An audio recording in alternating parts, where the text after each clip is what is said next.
तो दोस्तों देखिए, झाड़ू मैं लगा रही हूँ। आज थोड़ी सी गार्डन की सफाई कर रही हूँ।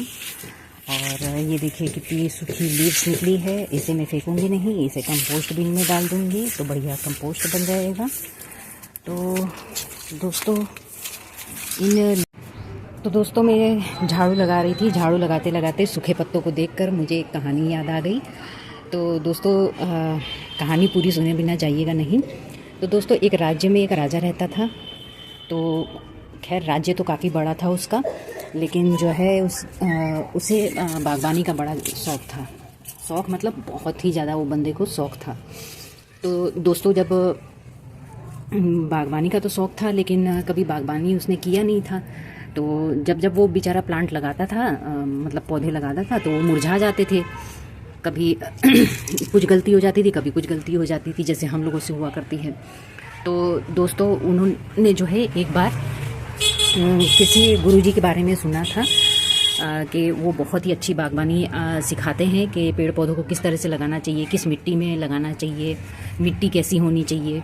तो ये सारी चीज़ें उन्होंने उन्हें पता थी। तो राजा ने सोचा कि क्यों ना उनके शिष्य बन के हमें बागवानी सीखनी चाहिए।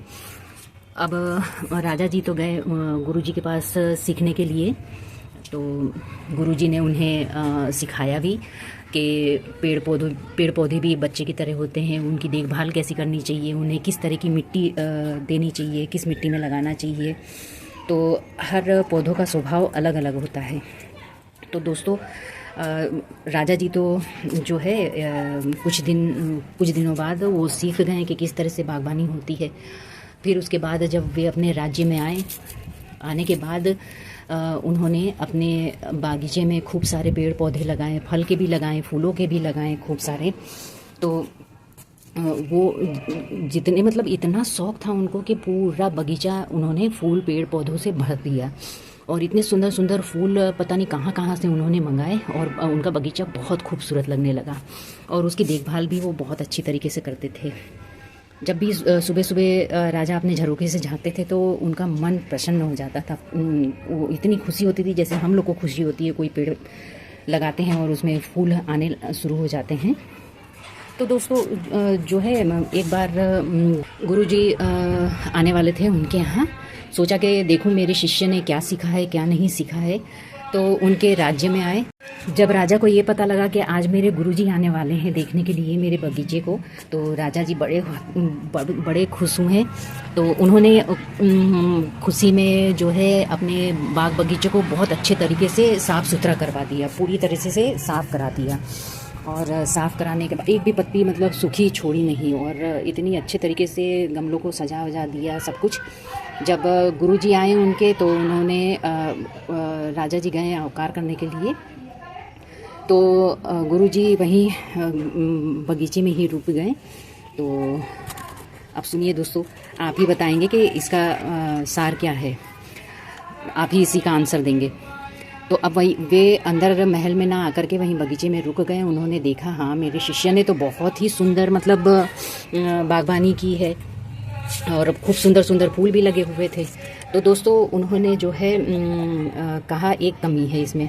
तो राजा जी एकदम से चकित रह गए कि मैंने इतना अच्छा बगीचा सजाया है, इतने अच्छे फूल पेड़ पौधे अपने हाथों से लगाए हैं, और अचानक में गुरुजी कह रहे हैं कि एक कमी लग रही है। आखिर क्या कमी हो सकती है? तो दोस्तों जो है अब गुरुजी से उन्होंने पूछा कि गुरुजी बताइए क्या कमी है। तो उन्होंने कहा कि यहाँ के जितने भी सूखे पत्ते हैं वो सब आपने कहाँ फेंके। तो उन्होंने कहा कि मैंने एक बोरे में भर के रखे हैं। तो गुरुजी ने अपने शिष्य से कहा कि उसे लेकर आइए। अब शिष्य वो सूखे पत्तों से भरी हुई बोरी लेकर आए। तो उन्होंने कहा कि इन बोरी में भरे हुए सारे पत्तों को जो है आप चारों तरफ बिखेर दीजिए। तो उन्होंने चारों तरफ बिखेर दिया वो सारे पत्ते। अब जो है राजा जी सोचने लगे कि गुरुजी ने ये क्या कर दिया, मैंने तो अभी साफ़ सफाई करवाई थी, और गुरुजी ने फिर से ये सूखे पत्ते फैलवा दिए। आखिर बात क्या है?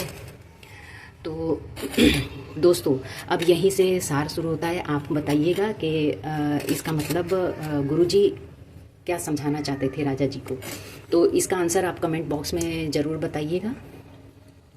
और अगर अच्छी लगी हो बात और आपको समझ में आई हो ये कहानी का सार, तो कमेंट बॉक्स में ज़रूर बताइएगा और सब्सक्राइब ज़रूर कीजिएगा, बेल आइकन को ज़रूर दबाइएगा ताकि मेरी वीडियो की आने वाली नोटिफिकेशन आप सबको मिलती रहे। So thank you, bye bye, take care. Answer ज़रूर बताइएगा दोस्तों, मुझे आपके आंसर का इंतज़ार रहेगा कि गुरुजी ने राजा जी से क्या कहा। बाय।